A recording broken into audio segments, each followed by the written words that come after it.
Hello दोस्तों, आज हम लव विदाउट लिमिट्स का 19वां भाग लेके आए हैं। अगर आप हमारे चैनल पर पहली बार आए हैं तो चैनल को सब्सक्राइब करें ताकि कहानी के आगे के एपिसोड पब्लिश होते ही आपको नोटिफिकेशन मिल जाए। इधर मिश्का के अधूरे मैसेज को पढ़ अधिराज परेशान हो जाता है। वो लगातार कई बार मिश्का को कॉल पर कॉल किए जा रहा था, पर मिश्का का फोन हर बार बंद बताता है। अधिराज तरुण को कॉल कर बोलता है, तरुण अभी के अभी मिश्का की प्रोफाइल अपडेट करो, जितनी जल्दी हो सके। कॉल कट कर अधिराज खुद से बोला, शी इज माई क्वीन, सबको ये बताना जरूरी है। तुमसे ये उम्मीद बिल्कुल भी नहीं थी ईशान, गलत लड़की चूज कर ली तुमने। अधिराज ड्रॉयर से अपनी बाइक की चाबी निकाल फौरन ईशान के ऑफिस निकल जाता है। अधिराज वैसे तो बाइक कम ही चलाता था, पर उसे कहीं जल्दी पहुंचा हो तो वो बाइक ही यूज करता था। इधर ईशान फैब्रिक्स सेलेक्ट करने तो निकल जाता है, पर उसकी कॉस्ट्यूम डिजाइन की फाइल ऑफिस में ही छूट जाती है। ईशान फाइल लेने वापस ऑफिस चला आता है। ऑफिस से निकलते हुए ईशान अधिराज से टकरा जाता है, जो इस वक्त काफी जल्दी में उसके ऑफिस के अंदर ही आ रहा था। ईशान अधिराज को नासमझी से देखता है। अधिराज उसके ऑफिस में है, ये यकीन करना उसके लिए थोड़ा मुश्किल था। वहीं अधिराज ईशान को देखते ही बिना सोचे समझे उसे कॉलर से पकड़ बोलता है, मुझे ऐसी सिचुएशन में मत डालो ईशान के मैं तुम्हें ये दिखाने पर मजबूर हो जाऊं कि मैं कितना दर्दनीय और खतरनाक हो सकता हूँ। Test my patience, trust me, मैं बहुत ही अच्छा और शरीफ इंसान हूँ, पर तब तक जब तक सामने वाला अपनी हद में है। क्योंकि एक बार मैंने अपनी हदें पार की तो तुम सोच भी नहीं सकते मैं क्या क्या कर सकता हूँ। इसलिए पहली और आखिरी बार पूछ रहा हूँ, कहाँ है वो? ईशान अधिराज को गुस्से में घूरते हुए एक झटके से उसके हाथ को झटकता हुआ बोला, मिस्टर अधिराज आर्यन होंगे आप दुनिया के लिए बड़े बिजनेसमैन, पर ये मेरा ऑफिस है, लड़ने का इतना ही शौक है तो। अधिराज ईशान की बात पूरी होने से पहले एक बार फिर गुस्से में चिल्लाता हुआ बोला, मैंने पूछा मिश्का कहाँ है? मुझे तुमसे कोई मतलब नहीं, I just want Mishka right now. Adhiraj के मुंह से मिश्का का नाम सुनते ही ईशान तो जैसे ब्लैंक सा हो गया। अधिराज एक पल शांत रहने के बाद बोला, तो तुम नहीं बताने वाले? ट्रस्ट मी ईशान, अगर मेरी वाइफ को एक खरोंच भी आई तो मैं खुद नहीं जानता मैं तुम्हारे साथ क्या करूँगा। ये सुन ईशान जैसे वापस होश में आ जाता है। ईशान होश में आता हुआ बोला, मिश्का वाइफ? मैं कुछ समझा नहीं। अधिराज चिल्लाता हुआ बोला, मिश्का कुछ देर पहले यहाँ मीटिंग के लिए आई थी और अब अचानक से उसका फोन बंद आ रहा है। Go and check her out, अपने ऑफिस की सीसीटीवी फुटेज देखो। ईशान हैरान परेशान सा बोला, मिस्टर आर्यन वो यहाँ क्यों आएगी? आज मेरी उसके साथ कोई मीटिंग थी ही नहीं। इधर अधिराज का गुस्सा बढ़ता जा रहा था। अधिराज ईशान से बहस ना करते हुए विवान को कॉल कर बोला, विवान मिश्का की लोकेशन ट्रैक करो, सबसे पहले ईशान के ऑफिस के आसपास। बोल। अधिराज कॉल कट कर ईशान से बोलता है, मिश्का को तुम्हारे ऑफिस से मीटिंग से रिलेटेड मेल आया था, ये मैंने खुद देखा था। ये सुन ईशान सीसीटीवी फुटेज चेक करवाता है, पर सारे सीसीटीवी कैमरा ऑफ थे। ये देख ईशान का गुस्सा भी काफी बढ़ चुका था। ईशान मैनेजमेंट पर चिल्लाता हुआ बोला, मुझे नहीं पता ये किसने किया, ना ही मुझे जानना है। I just want Mishka right now. Adhiraj एक बार फिर ईशान से बोलता है, वॉर्न किया था ना तुम्हें, प्रोफेशनल लाइफ को पर्सनल लाइफ से दूर रखो। ईशान एक गहरी सांस ले अपने गुस्से को कंट्रोल करता हुआ बोला, मिस्टर आर्यन, भले ही मैं आपको और आप मुझे पर्सनली पसंद न करते हों, पर trust me I really love her. सुन अधिराज उसे घूरता है। ईशान बिना डरे एक बार फिर बोलता है, यस आई लव मिश्का, मुझे नहीं पता था वो आपकी वाइफ है। अधिराज ईशान के पास जा उसे लगभग धमकाते हुए बोला, stay away from her, she is my कीन वाइफ है वो मेरी। ईशान मुस्कुराता हुआ बोला, प्यार कोई खेल या बिजनेस नहीं मिस्टर आर्यन, जहां दिमाग लड़ाना पड़े। ये वो खूबसूरत एहसास है जहां दिमाग काम करना बंद कर देता है। ट्रस्ट मी, जिंदगी में पहली बार किसी को देखकर ये एहसास हुआ। बट माय बेडलक, यहाँ भी आप मुझसे पहले जीते बैठे हो। ईशान बोल ही रहा था जब विवान का कॉल आता है। अधिराज फौरन कॉल रिसीव करता है। विवान बोला, भाई मिश्का का तो पता नहीं, पर ऑफिस के बैकयार्ड में कुछ लोगों के मोबाइल सिग्नल मिल रहे हैं। एक बार चेक कीजिए, मैं मिश्का को ट्रैक करने की कोशिश करता हूँ। अधिराज इतना सुनते ही फोन कटकर ईशान से बोलता है, मुझे ऑफिस के बैकयार्ड में लेकर चलो। ईशान बिना कोई सवाल किए बैकयार्ड के तरफ भागता है। अधिराज भी उसके पीछे भागता है। इधर ऑफिस के बैकयार्ड में मिश्का को होश आता है। वो अभी हल्के होश में आई ही थी जब कोई उसके चेहरे पर पानी मारता हुआ बोला, वेक अप। मिश्का जोर जोर से सांस लेते हुए सामने देखती है।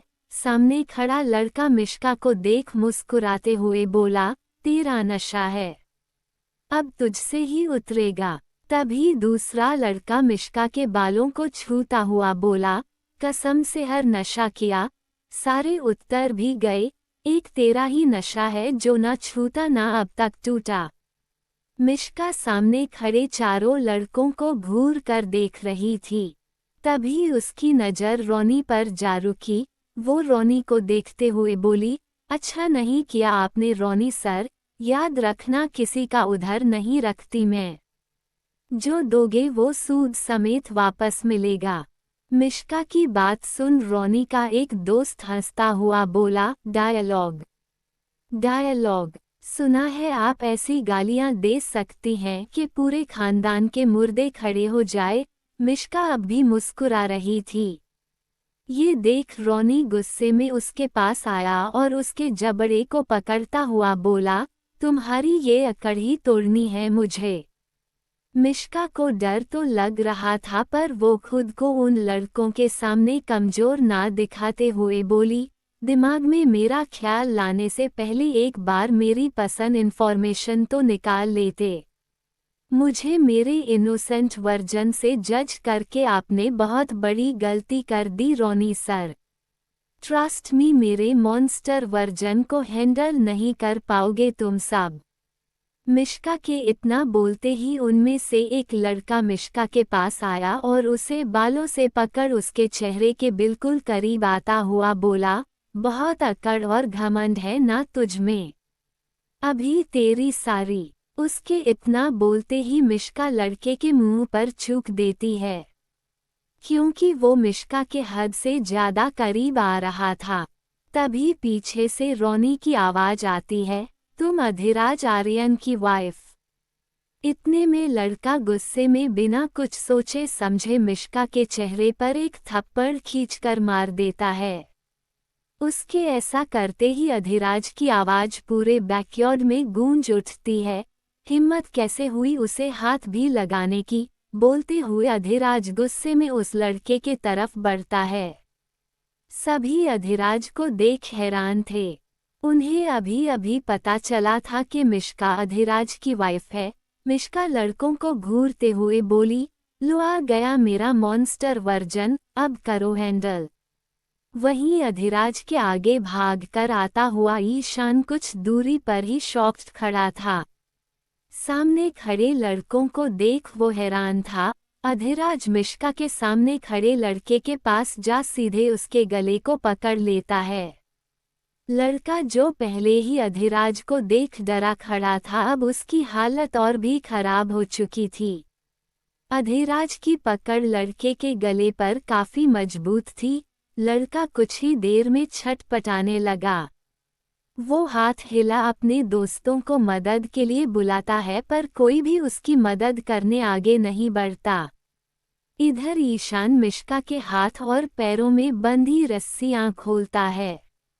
ये देख रोनी ईशान से बोला, जिसके पीछे इतना पागल हो रहा है, जानता भी है ये कौन है?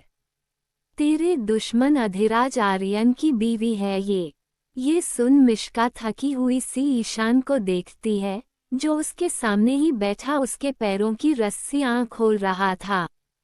ईशान एक नज़र मिश्का को देख बोलता है, पागल हूं ना रोनी? शायद इसलिए तेरे जैसों से अब तक दोस्ती कर रखी है। रोनी लगभग ईशान को टोंट मारता हुआ बोला, लगता है अलीशा के। रोनी के इतना बोलते ही ईशान रोनी के चेहरे के सामने अपने हाथ दिखा उसे चुप करा। उसे गुस्से में घूरता हुआ बोला, एक शब्द और नहीं रोनी, मैं भूल जाऊंगा कि हम कभी दोस्त भी थे। ये मेरे मैटर है, स्टे अवे। बोल ईशान में एक बार फिर मिश्का के हाथों को खोलने लगा। अधिराज गुस्से में उस लड़के को बुरी तरह मारे जा रहा था। ये देख बाकी के दो लड़के रोनी को अपने साथ खींचते हुए बाहर भागने को बोल रहे थे। उन्हें भागते देख अधिराज उनके पीछे जाता है, पर मिश्का की आवाज सुन वो कुछ दूर जाते ही रुक जाता है। मिश्का धीरे से बोलती है, राज, पानी। ईशान एक नज़र मिश्का को देख अधिराज को देखता है, फिर खुद पर हंसता हुआ एक कदम पीछे लेते हुए किसी को कॉल कर बोलता है, एक भी लड़के ऑफिस से बाहर नहीं जाने चाहिए, रोनी भी नहीं।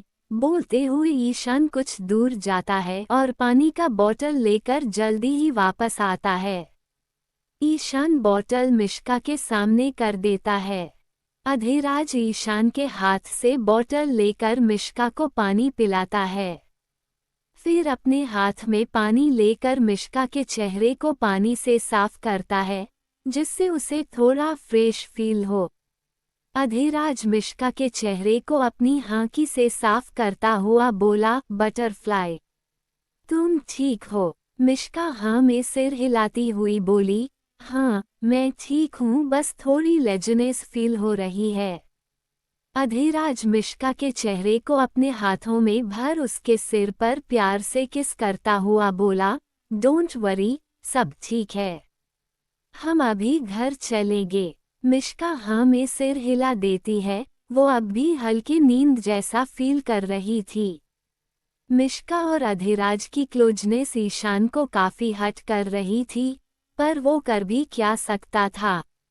जिस लड़की को वो पसंद करता था वो किसी और से प्यार करती थी, जिससे वो प्यार करती थी वो उसे उससे भी ज्यादा प्यार करता था। वो मिश्का को खुश देखकर बस खुश ही हो सकता था। मिश्का चेयर से उठते हुए लड़खड़ा जाती है। पैर बंधे होने की वजह से उसके पैरों में दर्द था। अधिराज और ईशान दोनों मिश्का को संभालने के लिए अपने अपने हाथ आगे कर देते हैं। मिश्का जल्दी से अधिराज के हाथों को थाम लेती है, ईशान का हाथ हवा में रह जाता है। मिश्का एक नज़र ईशान के हाथों को देख उसके चेहरे को देखती है। ईशान अपने खाली हाथों को देख एक बार फिर खुद पर हंस देता है। उसके चेहरे पर भले ही मुस्कान थी, पर दिल अंदर ही अंदर बुरी तरह रो रहा था। अधिराज मिश्का को अपनी गोद में उठता हुआ बोला, thank you mister Mehra, for all your help, and one more thing, Mishka मेरी वाइफ है, ये सच चाह कर भी बदला नहीं जा सकता। आई होप आप समझ रहे होंगे मैं जो कहना चाहता हूँ। जल्दी मुलाकात होगी। आपके दोस्तों को उनके किए की सजा जो देनी है, बोल अधिराज आगे बढ़ जाता है। उसके आगे बढ़ते ही ईशान बोला, सजा देने का बहुत शौक है ना आपको मिस्टर आर्यन? ईशान के इतना बोलते ही अधिराज के कदम चलते हुए रुक जाते हैं। ईशान मिश्का को देख बोला, मिश्का तुम ठीक हो? मिश्का हाँ में सिर हिला देती है। ईशान अधिराज को देख आगे बोला, सजा देने का इतना ही शौक है मिस्टर आर्यन तो सबसे पहले खुद को दीजिए। अधिराज नासमझी से ईशान को देखता है।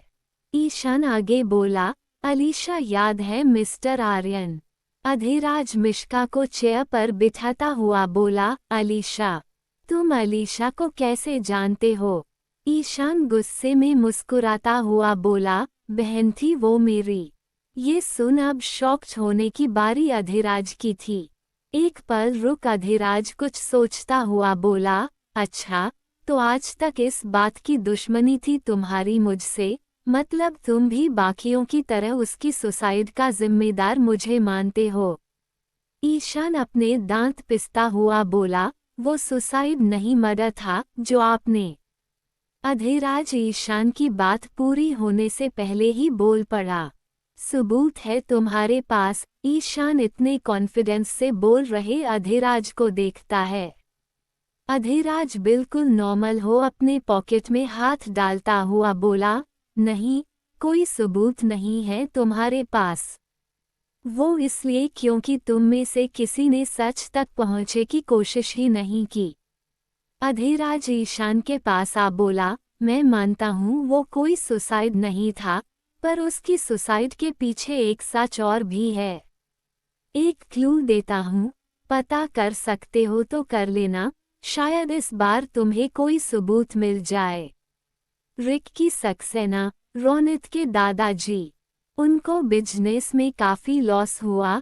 तुम्हारी बहन की मौत उनके लिए एक प्रॉफिट अपॉर्चुनिटी लेकर आई, जो कि आज तक चलता आ रहा है। वो फैमिली आज तक तुम लोगों से प्रॉफिट कमा रही है।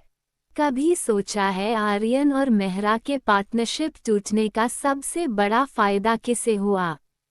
सारी कड़ियों को जोड़कर देखना, शायद कुछ हाथ लग जाए। बोल अधिराज एक बार फिर मिश्का को अपने गोद में उठा लेता है। अधिराज जाते हुए ईशान से बोलता है, कुछ समझ आए तो मुझे भी बताना। मैंने भले ही अलीशा को कभी दोस्त से ज्यादा कुछ ना समझा हो, पर अलीशा की मौत का अफसोस मुझे भी था ईशान। बोल अधिराज ईशान को कंफ्यूजन में छोड़ वहां से निकल जाता है। इधर विक्रांत फ्रेश होकर नीचे आता है तो उसे पूरे घर में कोई भी नहीं दिखता। विक्रांत पूरे हॉल में नजरें दौड़ाता है। फाइनली किचन से उसे कुछ आवाज आती है। वो किचन में जाकर देखता है तो नित्या अकेली खाना बना रही थी। विक्रांत नित्या से बोला, घर पर कोई दिख नहीं रहा, सब कहाँ गए? उद्धरण चिन्ह। नित्या जूस निकालती हुई बोली, वंश मॉम डैड के साथ एनजीओ गया है। मॉम ने कहा है शाम तक वापस आ जाएंगी। वानी ब्रेकफास्ट करके ऑफिस निकल गई। आप भी कॉलेज जा रहे हैं? मेरी छुट्टी है तो सोचा सभी सर्वेंट को भी आज के लिए छुट्टी दे दूं। आपको पता है विक्रांत जी सब छुट्टी सुन कितने खुश हो गए। उन लोगों की खुशी नित्या की बोली और चेहरे पर साफ झलक रही थी। नित्या बोल रही थी जब विक्रांत उसे पीछे से अपनी बाहों में भर उसके शोल्डर पर अपने चेहरे को रखता हुआ बोला, सोच रहा हूँ आज मैं भी छुट्टी ले लूं। विक्रांत की पकड़ अपने पेट पर महसूस कर नित्या सहमी हुई सी बोली, छुट्टी? पर क्यों विक्रांत जी, मुझे घर पर अकेले रहने में कोई प्रॉब्लम नहीं। नित्या बोल ही रही थी जब विक्रांत के होंठ धीरे से उसके कान के आसपास चलने लगे। नित्या के शब्द उसके मुंह में ही रह गए। विक्रांत के छूने से नित्या की धड़कनें बढ़ने लगी थी, उसकी आंखें बंद होने लगी थी। नित्या अपने सांसों को काबू करती हुई बोली, विक्रांत जी आप ये क्या कर? विक्रांत एक बार फिर नित्या के शब्दों को अधूरा रखते हुए बोला, क्या कर रहा मैं नित्या? बोलते हुए विक्रांत नित्या के कान को अपने होठों के बीच दबा लेता है। मदहोशी में नित्या के हाथ से सामने रखा जूस का ग्लास गिर जाता है। ग्लास के गिरते ही जैसे दोनों होश में वापस आ जाते हैं, नित्या घबराते हुए विक्रांत को देख बोली, सॉरी। सॉरी विक्रांत जी, ये वो गलती से। विक्रांत नित्या के पास जा उसके आंखों में देखता हुआ बोला, नित्या क्या मुझे अपने करीब आने की इजाजत देंगी, खुद से प्यार करने की इजाजत देंगी। नित्या नासमझी से 2 पल विक्रांत को देखती रहती है। फिर कुछ सोचते हुए नित्या हल्के से मुस्कुराती हुई बोली, मेरे बाबा कहा करते थे विक्रांत जी, जीवन साथी बनो तो साए की तरह, साया भी ऐसा जो अंदर में भी साथ न छोड़े। जिस दिन आपने मुझसे शादी की थी ना, मैं उस दिन से आपकी वो साथी बनना चाहती हूँ जिसके बारे में बाबा जिक्र किया करते थे। उद्धरण चिन्ह। विक्रांत हल्के से मुस्कुराया और नित्या के गाल पर हाथ रखता हुआ बोला, उस रात हमारे बीच जो कुछ हुआ मुझे कुछ भी याद नहीं। मैं पूरे होश में आपको प्यार करना चाहता हूँ, पूरे दिल से हमारे रिश्ते को आगे बढ़ाना चाहता हूँ। कहना तो बहुत कुछ चाहता था पर होंठ ना चाहते हुए भी हर बार खामोश रह जाते हैं। आज हिम्मत कर आपसे बोल रहा हूँ, आई लव यू नित्या। विक्रांत की बातें सुन नित्या थोड़ी इमोशनल हो जाती है। खुद को ज्यादा न रोकते हुए वो विक्रांत के सीने से जा लगती है। विक्रांत भी नित्या को टाइटली अपनी बाहों में भर लेता है। नित्या सुकून भरी सांसें लेते हुए बोली, कोई सब कुछ कहकर प्यार जताता है, कोई कुछ ना कहकर भी सब कुछ कह जाता है। I love you too Vikrant ji. आपने मुझे सिर्फ नाम का रिश्ता नहीं दिया, बल्कि रिश्ते के नाम पर हर सम्मान दिया। अनजाने में हुई जिस गलती को मैं हमेशा कोसती थी, आज एहसास हुआ वो गलती मेरी जिंदगी की सबसे खूबसूरत गलती थी। आई लव यू विक्रांत जी। नित्या की इजाजत मिलते ही विक्रांत आगे बढ़ नित्या के होंठों पर अपने होंठ रख उसे किस करता है। आज दोनों के किस में एक अलग ही तड़प थी। किस करते हुए पहली बार विक्रांत के हाथ नित्या की बॉडी पर मूव हो रहे थे। विक्रांत नित्या से दूर हो उसे गोद में उठा अपने रूम के तरफ बढ़ जाता है। नित्या शर्म से विक्रांत की शर्ट को अपनी मुट्ठी में भर अपने चेहरे को विक्रांत के गले में छिपा लेती है। कमरे में पहुंच विक्रांत नित्या को गोद से उतार दरवाजा लगा देता है, जिससे नित्या की घबराहट और भी बढ़ जाती है। नित्या चेहरा दूसरी तरफ कर खड़ी हो जाती है।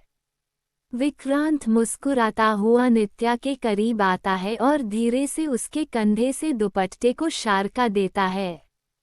नित्या शर्माती घबराती हुई विक्रांत से सीने में अपने चेहरे को छिपाती हुई बोली, ये सब नशे में ही ज्यादा बेहतर था शायद, मुझे शर्म आ रही विक्रांत जी।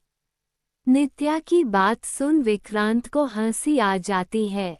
विक्रांत झुककर नित्या के कानों में धीरे से बोलता है, कोई बात नहीं, कोशिश करूंगा आपकी ये शर्म बस आज पहली और आखिरी आए। नित्या नजरें उठा विक्रांत को देखती है। विक्रांत उसके फहद पर किस कर लेता है। नित्या मुस्कुरा देती है। विक्रांत आगे बढ़ नित्या के दुपट्टे को निकल सोफे पर फेंक देता है। नित्या शर्म से नजरें नीचे कर लेती है। विक्रांत आगे बढ़ एक बार फिर नित्या के कमर में होंठ डाल उसे किस करता है। नित्या भी धीरे से हाथ बढ़ा विक्रांत के गले में अपनी बाहें डाल उसके किस का रिप्लाई देती है। कुछ देर बाद नित्या को सांस लेने में दिक्कत होने लगती है। विक्रांत नित्या को कमर से पकड़े हुए उसे अपने तरफ खींच उसके गले पर किस करता है।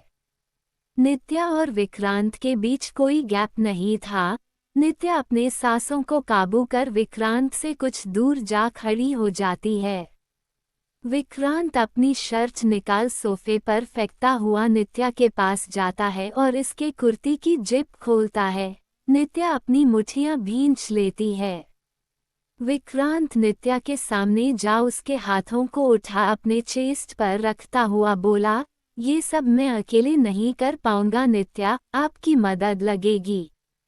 साथ देंगी ना? नित्या एक पल विक्रांत को देख अपने पंजों को उठा अपने होंठ विक्रांत के होठों पर रख देती है। विक्रांत नित्या को किस करते हुए उसके पूरे बॉडी को अपने हाथों से सहलाता है। नित्या भी विक्रांत का साथ देते हुए कभी अपने हाथ उसके बालों में चलती है तो कभी विक्रांत के कंधों पर।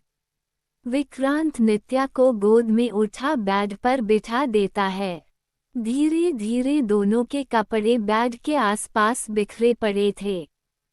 फाइनली विक्रांत और नित्या अपने रिश्ते में आगे बढ़ चुके थे। पूरे होश में आज दोनों ने एक दूसरे को स्वीकारा था। विक्रांत अपने हर स्पर्श से पहले नित्या को ये एहसास दिलाता कि वो उससे प्यार करता है, वो सिर्फ उसका बनकर रहेगा। वहीं नित्या आज खुद को पूरी तरह विक्रांत को सौंप उसे ये यकीन दिलाती है कि वो हमेशा से उसकी थी और उसकी ही रहेगी। विक्रांत खुश था कि फाइनली वो जो नित्या और अपने रिश्ते के लिए चाहता था वो हो रहा है। नित्या न सिर्फ विक्रांत पर भरोसा करती थी बल्कि उससे प्यार भी करती थी। विक्रांत चाहता था कि नित्या और उसके बीच की कड़ी सिर्फ वंश ही नहीं बल्कि उन दोनों के बीच का रिश्ता भी हो। विक्रांत की चाहत पूरी हुई। आज दोनों को एक दूसरे से इस रिश्ते का हर हक मिल चुका था। पति पत्नी के रिश्ते की सबसे बड़ी कड़ी एक दूसरे के लिए प्यार और सम्मान ही तो होता है। शाम का वक्त, अधिराज के फार्म हाउस पर 4 लोग रस्सी से बंधे एक अंधेरे कमरे के कोने में पड़े चिल्ला रहे थे। चूहे धीरे धीरे उनकी बॉडी को नोच रहे थे। वहीं बाहर बैठा इंसान को इनके चीखने की आवाज़ों से सुकून मिल रहा था। जी हाँ, ये इंसान अधिराज था जो सोफे पर लीन हो बड़े आराम से बैठा उन लड़कों की चीखें सुन रहा था। कुछ दिन ऐसे ही बीत गए। सबकी लाइफ अच्छी चल रही थी। फाइनली दोनों जोड़ियां शादी के लिए तैयार थी। शादी का दिन करीब आ चुका था। विवान ने सोच रखा था वो वानी को इसी बीच अपने दिल की बात बता देगा। इधर कोई था जो इन दिनों वानी की हरकतों से काफी परेशान थी, वो थी माही। वानी की हरकतें माही को परेशान कर रही थी। वानी जबरदस्ती किसी न किसी बहाने आहान के आसपास रहा करती थी, जिस वजह से आहान और माही साथ टाइम स्पेंड नहीं कर पाते थे। पर आहान तो आहान था, वो माही के लिए वक्त निकाल ही लेता था। माही वानी के बारे में सभी को बताकर वानी को नीचा नहीं दिखाना चाहती थी, बस इसलिए वो हर बार चुप रह जाती। एक स्टाफ मेंबर माही के केबिन जा उसे बोलती है, मैम आपको आहान सर बुला रहे हैं। माही बस हाँ में सर हिला देती है। ये बात माही के केबिन के बाहर से गुजरते हुए वानी सुन लेती है। कुछ सोचते हुए वानी माही से पहले आहान के केबिन में चली जाती है। माही कुछ देर बाद आहान के केबिन में जाती है। वो बिना नॉक किए सीधे केबिन में चली आती है। अंदर आते ही माही की नज़र आहान और वानी पर जाती है जो इस वक्त एक दूसरे के काफ़ी क्लोज खड़े थे। वानी चेयर पर बैठी थी, वहीं आहान झुककर उसके चेहरे को अपने हाथों में थामे वानी के बिल्कुल सामने खड़ा था। ये देख माही बिना कुछ बोले वहां से चली जाती है। आहान और वानी उसे आते भी देखते हैं और जाते भी।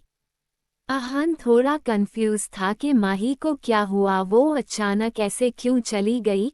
वहीं वानी मन ही मन मुस्कुरा रही थी। दरअसल हुआ कुछ यूं था कि वानी आहान से बातें करते हुए अचानक अपने आँखों को रब करने लगती है। आहान के पूछने पर वो बोलती है उसके आँखों में कचरा चला गया है शायद। आहान उसकी मदद करने उसके पास आता है और उसके आँखों में फूंक मरता है। इतने में माही केबिन में आती है और दोनों को एक नज़र देख चली जाती है।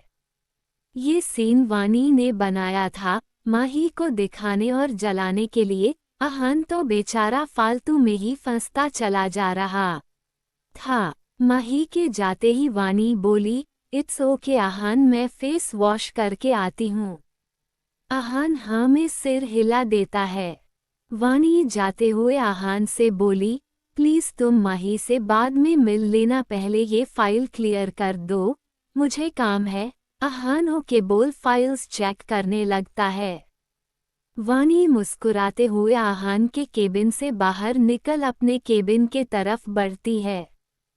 तभी उसे पीछे से माही की आवाज आती है, तुम जो कई दिनों से दिखाने की कोशिश कर रही हो ना वानी, मैं वो अच्छे से देख भी सकती हूँ और समझ भी सकती हूँ। बट ट्रस्ट मी, इन सब का कोई फायदा नहीं। मैं आहान को तब से जानती हूँ जब तुम हमारी लाइफ में एक्सिस्ट भी नहीं करती थी। माही की बातें सुन वानी के चेहरे पर आई मुस्कुराहट जैसे अचानक कहीं गायब सी हो जाती है। माही वानी की आंखों में देखते हुए बोली, या राइट, तुम्हारा आता पता भी नहीं था। जब से मैं और आहान एक दूसरे को जानते हैं, तुम्हें क्या लगता है तुम्हारी इन घटिया हरकतों को देख मैं आहान पर शक करूंगी? वानी, मैं अब तक चुप हूँ क्योंकि तुम आहान की दोस्त हो। मैं नहीं चाहती उसके सामने तुम्हारी गलत इमेज बने। I hope. माही बोल ही रही थी जब वानी अचानक से रोने लगती है। वानी को रोता देख माही को कुछ समझ नहीं आता। वो नासमझी से वानी को देख रही थी, तभी पीछे से आवाज आई, वानी तुम रो क्यों रही हो? माही पलट कर देखती है तो सामने आहान खड़ा था। माही को एक पल नहीं लगता सारा कुछ समझने में। वानी सिसकती हुई सीधे जाकर आहान के सीने से लग जाती है। आहान वानी को हग कर माही से इशारे में पूछता है, इसे क्या हुआ?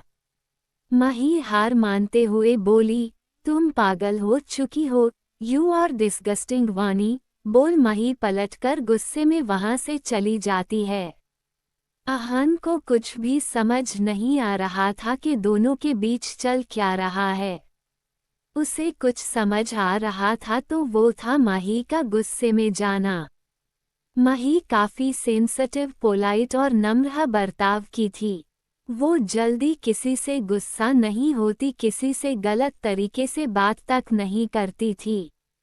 माही का ऐसे बिहेव करना आहान को थोड़ा अजीब लग रहा था।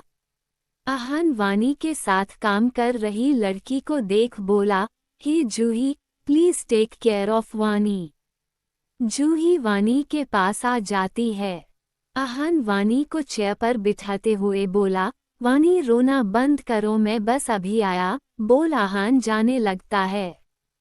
उसे जाते देख वानी झट से उसके हाथ को पकड़ लेती है। आहान वानी को देखता है। वानी आंखों में आंसू लिए बोली, कहाँ जा रहे हो? आहान वानी से अपने हाथ को छुड़ाता हुआ माही के केबिन को देख बोला, माही के पास, उसे मेरी जरूरत है। पता नहीं अचानक उसे क्या हो गया। बोल आहान चला जाता है। आहान के शब्द जैसे वानी के गुस्से को और भी भड़का देते हैं। आहान के जाते ही वानी जूही पर लगभग चिल्लाते हुए बोली, जाकर अपना काम करो, मुझे तुम्हारी कोई जरूरत नहीं। जूही वानी को एक नज़र देख उसे अकेला छोड़ वहां से चली जाती है। जूही के जाते ही वानी किसी को कॉल करती है, hey dude, I need your help. बदले में लड़का वानी से कुछ करने को बोलता है। वानी उसकी बात सुन बोली, मैं जैसा चाहती हूँ अगर वैसा हुआ तो तेरे लिए कुछ भी। वानी गुस्से में माही के केबिन के बंद दरवाजे को घूरती रहती है। इधर आहान माही के केबिन में आता है तो माही गुस्से में टेबल को पकड़े खड़ी थी। आहान पीछे से आकर माही के दोनों तरफ अपने हाथ टेबल से टिकाता हुआ बोला, क्या बात है? छुई मुई सी माही के नाक पर इतना गुस्सा। माही आहान के तरफ पलट एक गहरी सांस लेती हुई बोली, कुछ भी नहीं आहान, वो बस ऐसे ही। माही के इतना बोलते ही आहान उसके होठों को धीरे से छू कर पीछे हट जाता है। माही एक पल आंखें बंद कर दूसरे पल स्माइल करते हुए आहान की आंखों में देखती है। आहान मुस्कुराते हुए माही को देख बोला, बस ऐसे ही स्माइल करती हुई अच्छी लगती हो मुझे तुम। माही आहान को एक नज़र देख उसके सीने से लग जाती है। आहान माही के बालों को सहलाते हुए बोला, कुछ ही समय में शादी के फंक्शंस शुरू हो जाएंगे, मैं बता नहीं सकता माही मैं कितना खुश हूँ। ये सब मेरे लिए किसी खूबसूरत सपने के सच होने जैसा है। तुम मेरे लिए बहुत ही प्रीशियस हो माही, बोल आहान माही के बालों पर किस कर लेता है। रात का वक्त, तान्या काफी दिनों से रुद्रांश को नोटिस कर रही थी। रुद्रांश इन दिनों तान्या को काफी इग्नोर कर रहा था। अब इसकी वजह काम थी या कुछ और ये तो रुद्रांश ही बता सकता था। तान्या आज टाइम निकाल वक्त से पहले अपने फ्लैट आ चुकी थी। बालकनी में खड़ी हो वो लगातार पिछले 2 घंटों से रुद्रांश के आने का वेट कर रही थी। फाइनली लगभग 2 घंटे बाद उसे रुद्रांश की कार अपार्टमेंट में आती हुई नजर आई। तान्या रुद्रांश के आने से पहले ही लिफ्ट के सामने जाकर खड़ी हो जाती है। आज रुद्रांश चाहकर भी तान्या को इग्नोर नहीं कर सकता था। लिफ्ट खुलते ही रुद्रांश की नज़र तान्या पर गई।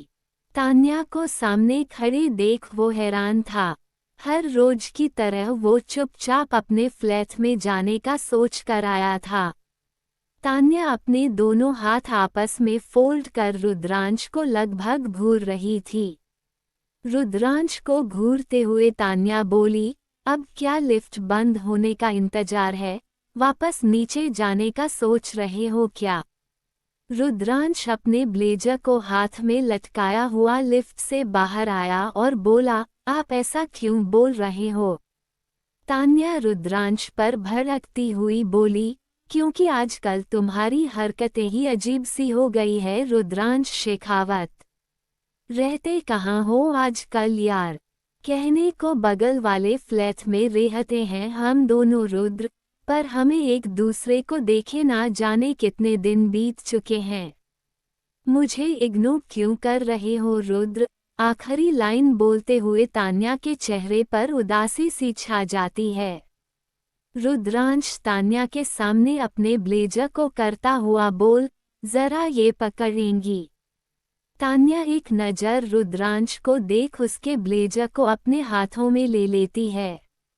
तान्या के ब्लेजर पकड़ते ही रुद्रांश तान्या को अपनी गोद में उठा अपने फ्लैट की ओर बढ़ जाता है। तान्या हैरान होते हुए बोली, रुद्र क्या कर रहे हो? फ्लैट में आते ही रुद्रांश तान्या को गोद से उतार बिना एक पल गवाए उसे किस करना शुरू कर देता है। रुद्रांश के किस करने से तान्या की आंखें बंद हो जाती है। उसके हाथ से रुद्रांश की ब्लेजर छूटकर नीचे फर्श पर गिर जाती है। तान्या को जी भर कर किस करने के बाद रुद्रांश उससे दूर होता हुआ बोला, ये थी आपको इग्नोर करने की वजह। हर रोज आपको अपने इतने करीब देख खुद को आपके करीब जाने से रोक नहीं सकता तान्या। वो भी तब जब कि मैं अच्छे से जानता हूँ आप मेरी हो, हमारी सगाई हो चुकी है। मैं नहीं जानता ये क्या है पर एक अजीब एडिक्शन जैसा कुछ है। मैं हमारी शादी से पहले कुछ भी गलत नहीं करना चाहता तान्या, पूरे हक से आपको अपनी पत्नी बनाना चाहता हूँ, बोलते हुए रुद्रांश के हाथ के गले पर चल रहे थे। तान्या स्माइल करती हुई बोली, काफी दिनों से हर रात वेट करती आ रही हूँ, तुम आज कल लेट आते हो। रुद्रांश मुस्कुराया और तान्या के दोनों हाथों को अपने हाथों में थाम 2 कदम पीछे ले तान्या की आंखों में देखते हुए गाया, 2-4 कदम पे तुम थे, 2-4 कदम पे हम थे। 2-4 कदम ये लेकिन 100 मीलों से क्या कम थे। फिर उस पे कदम कदम पे दिल का डोलना, हाय डोलना, ओ ढोलना, कब तक चुप बैठे, अब तो कुछ है बोलना। कुछ तुम बोलो कुछ हम बोलें ओ ढोलना। गाते हुए रुद्रांश धीरे धीरे तान्या के साथ डांस कर रहा था। तान्या रुद्रांश को गाते देख शॉक्ड थी, पर उसके होठों पर मुस्कुराहट थी।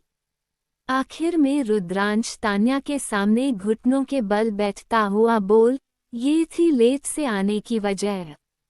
मैं काफी वक्त से हर शाम आहान के घर उसके साथ थोड़ी प्रैक्टिस करने जाता हूँ। वो अच्छा गाता है ना, इसलिए। वैसे तो ये सरप्राइज संगीत वाले दिन देने वाला था, पर तान्या रुद्रांश के गले में बाहें डाल उसके होठों पर जोर से किस कर बोली, लव यू रुद्र। तुम क्या हो बताना मुश्किल है, आई जस्ट लव यू। उद्धरण चिन्ह। रुद्रांश तान्या को सोफे पर बिठा उसे देखता हुआ बोला, एक मिनट डॉक्टर तान्या, लगता है आप भूल रही हैं, मैं अब भी वही गुंडा मवाली ही हूँ। तान्या नजरें चुराते हुए बोली, आई नो तुम क्या काम करते हो, भाई ने बताया तुम्हारे बारे में। ये बिजनेस एंड ऑल तो बस दिखावे का काम है। आई एम सॉरी कि मैंने तुम्हें गलत समझा, really proud of you. Rudransh Tanya की आंखों में देखता हुआ बोला, मैं एक डिफेंस इंटेलिजेंस ऑफिसर हूँ। अब आप इसे खुशकिस्मती समझिए या बदकिस्मती, यही सच्चाई है मेरी। I love you too Tanya. Rudransh आगे बढ़ एक बार फिर तान्या को किस करता है। तान्या भी उसे सेम रिप्लाई देती है। आज कई दिनों बाद दोनों एक दूसरे से मिले थे, तड़प जाहिर होनी ही थी। इधर अधिराज फ्रेश होकर सोने की तैयारी में लगा था। मिश्का को बिल्कुल भी नींद नहीं आ रही थी। मिश्का अधिराज को काफी देर से देखे जा रही थी। ये नोटिस कर अधिराज बेड पर लेटता हुआ बोला, आज डिनर नहीं किया क्या? ये सुन मिश्का के एक्सप्रेशन चेंज हो जाते हैं। मिश्का अधिराज को नासमझी से देखती है। अधिराज उसे खींचकर अपने शोल्डर पर सुलाता हुआ बोला, नो आई मीन तुम मुझे ऐसे घूर रही हो जैसे किसी भी वक्त खा जाओगी। अधिराज मुकुराता हुआ उठकर बेड पर बैठ जाता है। मिश्का अचानक उसके बदले हुए एक्सप्रेशन को देख सोच में पड़ जाती है। अधिराज मिश्का को बाहों में भर बड़े प्यार से उसके गाल खींचता हुआ बोला, चलो हम बातें करेंगे, करते रहेंगे, और तब तक करेंगे जब तक बात झगड़े तक न पहुंच जाए। मिश्का अधिराज को घूरते हुए बोली, आप कहना क्या चाहते हो? मैं झगड़े करती हूँ आपसे। अधिराज बोला, क्यों नहीं करती क्या? मैं अभी एक बात बोलूंगा, तुम अभी के अभी झगड़े करने लगोगी। मिश्का पूरे एटीट्यूड में, ओ प्लीज, मैं झगड़े नहीं करती, आप बोलो, देखो मैं कितने अच्छे से बातें करूंगी आपसे। अधिराज बोला, अच्छा तो सुनो, कल रुद्र और आहान की बैचलर पार्टी है, मैं लेट से घर आऊंगा, चलेगा ना बटरफ्लाई? मिश्का अधिराज की बातों में बुरी तरह फंस चुकी थी। मिश्का पछताते हुए खुद से बोली, और कर ले बातें, ये आदमी बड़ा ही चालाक है, मुझे मेरी ही बातों में फंसा कर रखा दिया। मिश्का के पास हाँ बोलने के अलावा और कोई ऑप्शन नहीं था। मिश्का स्माइल कर मन मारते हुए बोली, अच्छी बात है, आपको जाना भी चाहिए, वरना उन्हें बुरा लगेगा। उद्धरण चिन्ह। अधिराज मन ही मन हंसता हुआ बोल, रियली, मुझे तो लगा था तुम गुस्सा करोगी, पर तुम तो सच में झगड़े नहीं करती बटरफ्लाई, कितनी प्यारी हो तुम। मिश्का अधिराज को चिढ़ाते हुए बोली, वैसे कल हम लड़कियां भी पार्टी कर रहे हैं, आपको कोई प्रॉब्लम तो नहीं? अधिराज नॉर्मली बोला, हाँ हाँ बिल्कुल करो ना पार्टी, अच्छे से एंजॉय करना, ओके। अधिराज की बातों से मिश्का इरिटेट होती हुई बोली, मुझे नींद आ रही है, सोना है मुझे। अधिराज दिखावा करता हुआ बोला, अरे इतनी जल्दी बटरफ्लाई, प्लीज उठिए ना, बातें करो मुझसे। पर मिश्का पलट कर कोई जवाब नहीं देती। अधिराज मुस्कुराता है और मिश्का को बाहों में भर सो जाता है। करीब आधी रात में तृप्ति को तरुण का कॉल आता है। तृप्ति अधखुली नींद में फोन उठा बोली, हेलो। कौन? सामने से तरुण की अट्रैक्टिव आवाज आई। आपके चाहने वाले। तरुण की आवाज सुन तृप्ति की नींद पूरी तरह खुल गई। पिलो गोद में रख तृप्ति बड़ी ही एक्साइटेड हो गई। तृप्ति तरुण को टोंट मारते हुए बोली, वक्त मिल गया आपको मेरे लिए। तरुण मुस्कुराता हुआ बोला, आपके भाई के बाद जो वक्त बच गया वो सारा का सारा आपका। तृप्ति मुंह बनाती हुई बोली, भाई की पूंछ, एक फोन कॉल सामने से कर लोगे तो कोई टैक्स नहीं लग जाएगा। इतने तेवर दिखाना सही नहीं समझे, चाहने वालों को सताना सही। तृप्ति बोल ही रही थी जब अचानक सामने से तरुण बोला, आई मिस यू। तृप्ति स्माइल करती हुई, हाँ मम। तरुण अपनी बात दोहराते हुए, हाँ मम, I miss you. Tripti blush करती हुई बोली, and what you missed about me. Tarun मुस्कुराते हुए, आपके हाथों को पकड़कर आपको अपने पास फील करना। आपका मेरे कंधे पर सिर रख कर टाइम स्पेंड करना। घर वापस जाते वक्त एक दूसरे से दूर जाने की तड़प वाली टाइट हग, ये सब मिस कर रहा हूँ। तृप्ति बोली, तरुण घर पर रहने देंगे या नहीं? आपकी बातें मुझे आपके पास आने पर मजबूर कर रही। तरुण हिचकिचाता हुआ बोला, कल साथ में लंच करें। भाई रुद्र के साथ बिजी होंगे तो क्या हम मिल सकते हैं? तृप्ति स्माइल करती हुई, हम ठीक है। तरुण बोला, तो मैं आपको कॉलेज से पिक करने आऊँगा। ओके। तृप्ति हाँ बोल देती है। फोन पर बातें करते हुए दोनों को पता ही नहीं चलता कब सुबह के 4 बज गए। अगली दिन मिश्का, नित्या, तान्या और मही एक साथ शॉपिंग करने जाने वाली थी। वहीं अधिराज आज पूरा दिन रुद्रांश के साथ स्पेंड करने वाला था। विवान और आहान बैचलर पार्टी की तैयारियों में लग चुके थे। सब लोग शादी की तैयारियों में लग चुके थे। शाम के वक्त अधिराज पार्टी के लिए रेडी हो रहा था। रेडी होते हुए वो बार बार चोर नजरों से मिश्का को देख रहा था। अधिराज ने deep blue jeans, deep blue high neck T-shirt with brown blazer पहना था जिसे वो ब्राउन शूज के साथ कॉम्प्लीमेंट कर रहा था। नो डाउट वो काफी हैंडसम दिख रहा था। अधिराज के रेडी होने के बाद मिश्का बेड से उठी और अधिराज को पूरी तरह इग्नोर करते हुए चेंजिंग रूम में चली गई। अधिराज खुद को इग्नोर होता देख एक बार फिर मिरर के सामने खड़े हो खुद को एक नज़र देखता है। खुद को देखते हुए वो बोला, यार अच्छा खासा तो दिख रहा हूँ। ये लड़की मेरे पूरे कॉन्फिडेंस की बैंड बजा जाती है। अधिराज खुद से बातें कर रहा था जब चेंजिंग रूम का डोर खोल मिश्का अपने ड्रेस को ठीक करती हुई बाहर निकलती है। मिश्का को देख अधिराज का मुंह खुला का खुला रह जाता है। मिश्का ने डीप सिल्वर कलर का off shoulder one piece dress पहना था। ड्रेस उसके थाइस तक आ रही थी। इस ड्रेस में मिश्का बेहद अट्रैक्टिव दिख रही थी। मिश्का जितने देर रेडी हो रही थी, अधिराज बस उसे देखता रहता है। मिश्का पैरों में हील्स डालते हुए बोली, आई नो मैं काफी सेक्सी दिख रही हूँ, तो अब मुझे नजर लगना बंद कीजिए।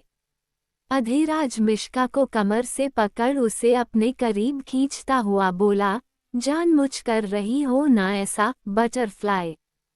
तुम नहीं चाहती ना कि मैं पार्टी में जाऊं। मिश्का स्माइल कर अधिराज के ब्लेजर को ठीक करती हुई बोली, और मैं भला ऐसा क्यों चाहूंगी। आप जाओ बैचलर पार्टी में, मैं तो बस हम लड़कियों की छोटी सी पार्टी में जा रही हूँ। अधिराज झुककर मिश्का के होठों पर अपने होंठ रख उसे किस करता है। वो मिश्का को तब तक किस करता है जब तक उसके होंठों पर लगी लिपस्टिक पूरी तरह साफ नहीं हो जाती। किस करते हुए आखिर में अधिराज धीरे से मिश्का के लिप्स पर बाइट कर लेता है।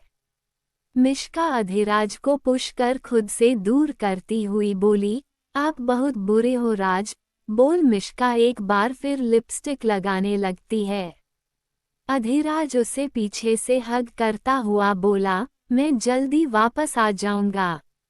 मिश्का के दिमाग में खुराफात चल रहा था। वो मुस्कुराते हुए अधिराज के तरफ पलटी और अधिराज के गले लगती हुई बोली, आप आराम से आना, कोई जल्दी नहीं है। बाय।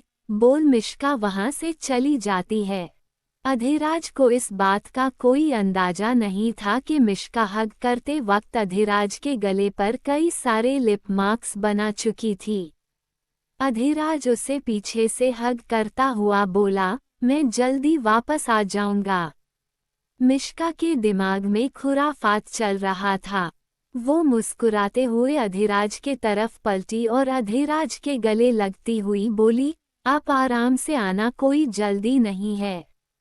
बाय। बोल मिश्का वहां से चली जाती है।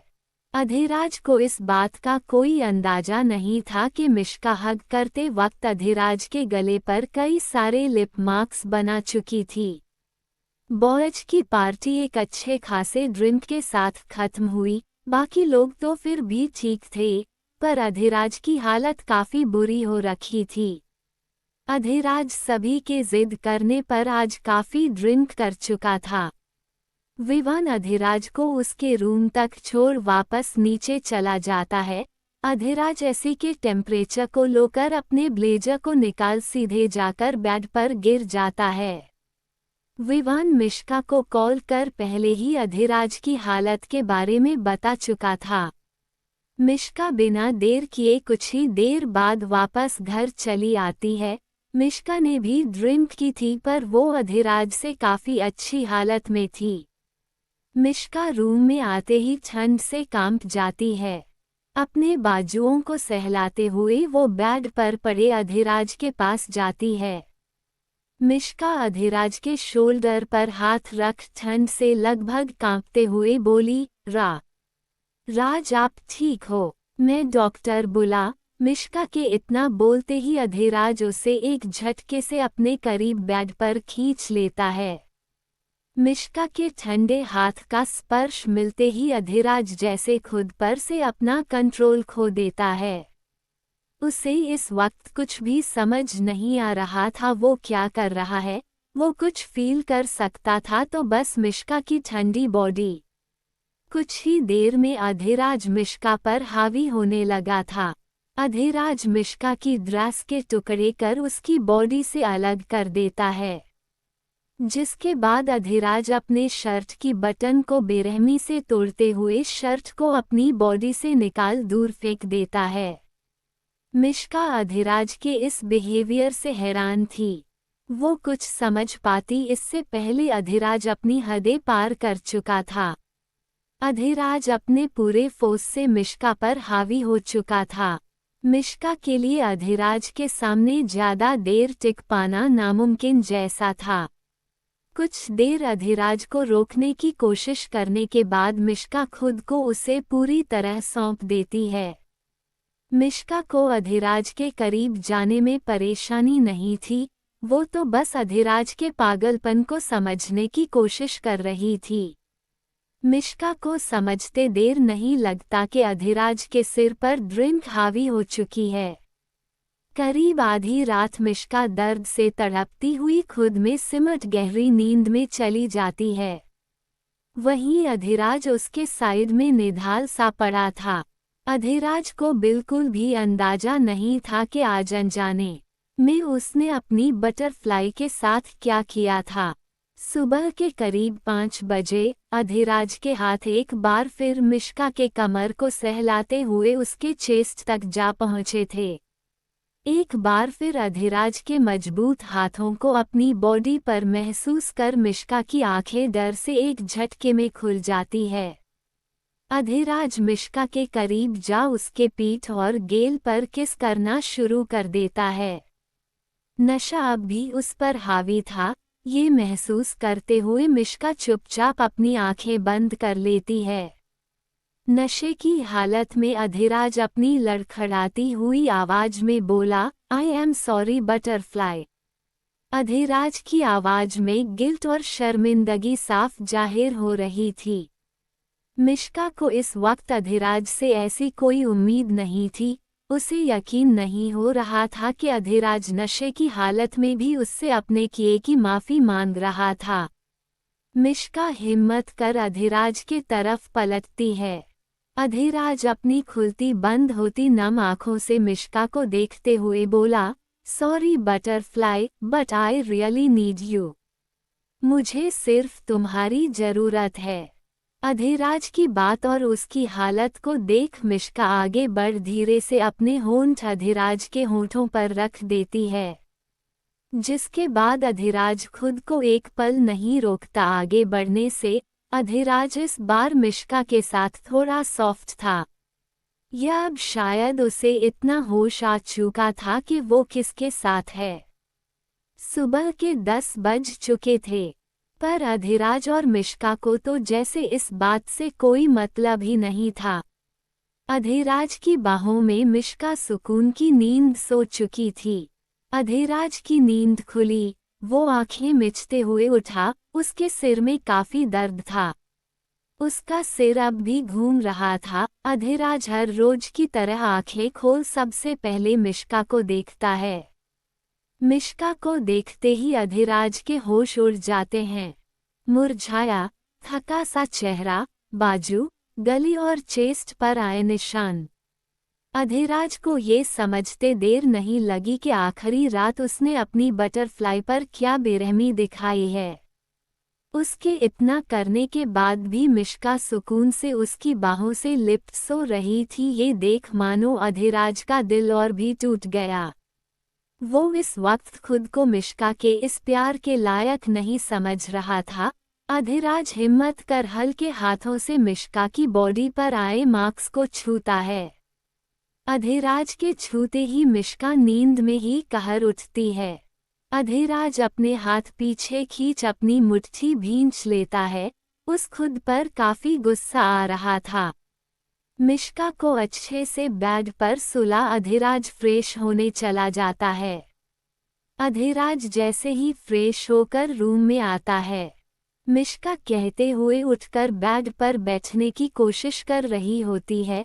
उसकी तकलीफ उसके चेहरे पर साफ झलक रही थी। अधिराज तेज कदमों से उसके पास जाता है और उसे अपनी गोद में उठा लेता है।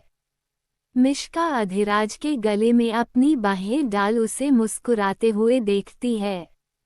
ऐसा करते हुए वो शायद अधिराज को ये जताने की कोशिश कर रही थी कि वो बिल्कुल ठीक है। अधिराज आज पहली बार मिश्का से नजरें चुरा रहा था। वो मिश्का को बाथरूम में लेकर जाता है और हल्के गर्म पानी से भरे बाथटब में बिठा देता है।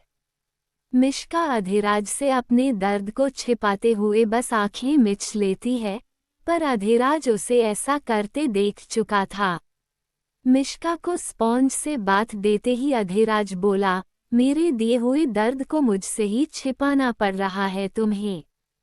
मेरे लिए उससे बुरा क्या ही हो सकता है। मिश्का स्माइल करती हुई बोली, राज, मैं सच में ठीक हूँ, सच्ची। अधिराज उसके पीठ पर आए मार्क्स को देखता हुआ बोला, वो तो मुझे दिख ही रहा है। तुम्हें सॉरी बोलने में भी मुझे शर्मिंदगी महसूस हो रही बटरफ्लाई। मिश्का अधिराज के हाथ से स्पॉन्ज छीनती हुई बोली, राज, अगर आपको ऐसी ही बातें करनी है तो मैं खुद फ्रेश हो जाऊंगी। आप जाओ। अधिराज मिश्का के हाथ से स्पॉन्ज वापस लेकर चुपचाप उसे अच्छे से बाथ देता है, जिसके बाद वो मिश्का को बाथरोब में लपेट वापस रूम में लेकर जाता है और उसके जख्मों पर मलहम लगता है।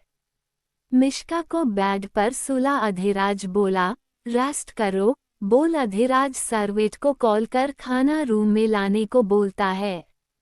जिसके बाद वो तरुण को कॉल कर बोलता है, तरुण सारी इम्पोर्टेंट फाइल्स लेकर घर आ जाओ, आज मैं घर से काम करूंगा। मिश्का बस उसे देख जा रही थी।